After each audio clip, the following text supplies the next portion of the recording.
చాలా విచిత్రమైనటువంటి స్కాము బీజేపీలో బయటపడ్డ పరిస్థితి కనబడుతుంది.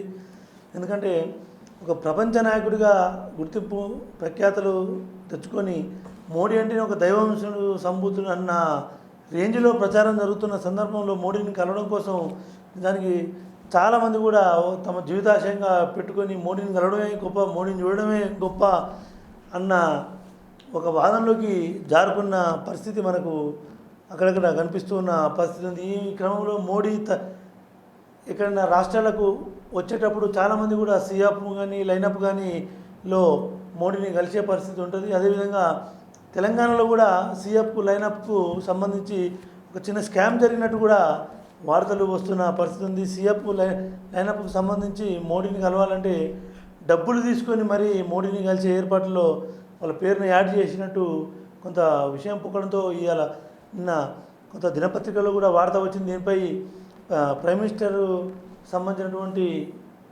ఆఫీస్ నుంచి కూడా కొంత సీరియస్గా చర్చ జరిగి ఇంటెలిజెన్స్ ద్వారా కూడా కొంత ఆరాధిస్తున్నట్టు సమాచారం. ఇది చాలా అత్యంత హేయమైన చర్యగా పిఎంఓ కూడా కొంత సీరియస్గా ఉన్నట్టు సమాచారం. విచారణ జరిపి ఖచ్చితంగా దోషులను శిక్షించాలని, అంటే ఒక నాయకుని కలవాలంటే డబ్బులు తీసుకొని ఇట్లా సీఎఫ్ లైనప్లో కలపడం ఏంది అని చెప్పి కూడా కొంత పార్టీ అధిష్టానం సీరియస్గా ఉన్నట్టు సమాచారం. ఇందుకు సంబంధించి పిఎంఓ ఇప్పటికే విచారణకు ఆదేశించినట్టు తెలుస్తుంది. ఇంటెలిజెన్స్ ద్వారా నివేదిక తెప్పించుకొని ఎవరైతే ఈ స్కామ్కు పాల్పడ్డారో వాళ్ళపై చర్యలు తీసుకునేందుకు కూడా వెనుకంజ వేయమని చెప్పి కూడా హెచ్చరికలు కూడా జారీ చేసినట్టు సమాచారం.